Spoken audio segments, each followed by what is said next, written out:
And you have to do it. You have to, or I'll fire you. Do you understand?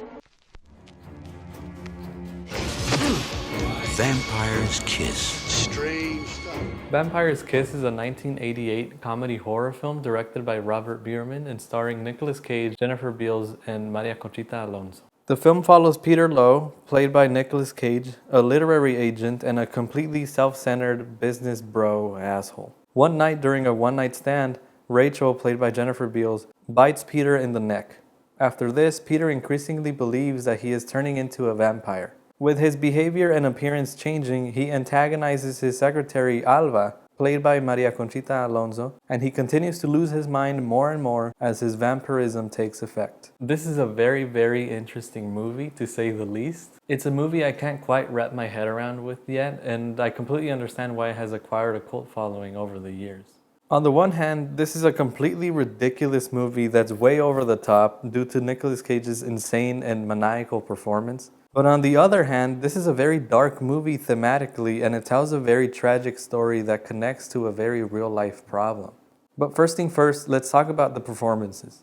Jennifer Beals is good here. Her character is very sensual, and that's the point, but you start to piece together whether she's real as the film goes on. I think she did a very good job at playing a character that keeps the audience guessing as to why or how she's affecting Peter. There's a scene in the movie where I actually felt bad for Peter, as she was basically taking advantage of him and he sort of just gave up and let her have her vampire meal.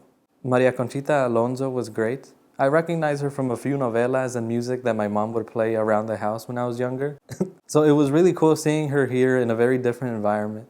Honestly, I think she played the character of Alva very earnestly. I felt what she felt throughout the movie, and she seemed to genuinely care for her job, and she wanted to perform well. Too bad Peter was an asshole and becoming an even bigger one. The scene where Peter chases her down the hallway makes me laugh because of how ridiculous it is, but whenever Peter antagonized her, she looked genuinely scared.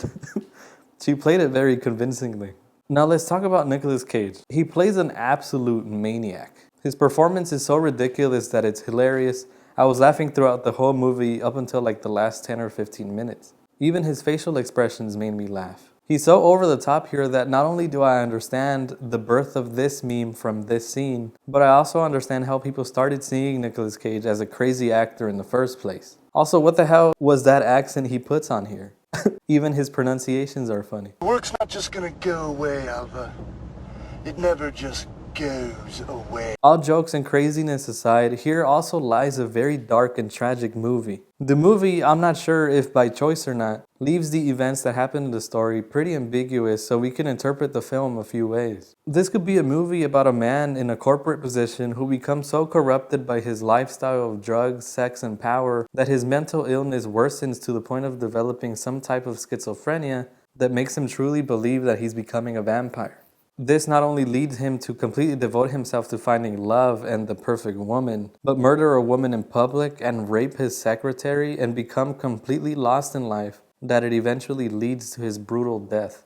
We see that he visits a therapist regularly, and as his behavior worsens, he wants to visit his therapist even more often, but she's busy so she can't see him as often as he likes. He clearly suffers from these hallucinations of Rachel, and we see no real proof or evidence of him actually becoming a vampire. In fact, we see no proof that Rachel is actually a vampire either. My personal theory is that this vampirism idea is not real and Peter hallucinated it all. At the beginning of the movie, we see him make out with a woman he just met, and a bat flies throughout the apartment, forcing them to leave and catch a cab. He then confesses to his therapist that as he was chasing the bat throughout his apartment, he got aroused. I'll be damned if I didn't get really turned on. Then another night we see him with Rachel and she just happens to be a vampire. She bites his neck, drinks a little of his blood, and he goes on to think he's becoming a vampire. What I think happened is that she probably just bit his neck as they were kissing and he imagined the whole vampire thing. But the dark and tragic thing is that his mental illness worsened and that led him to destroy his own life, hurting others,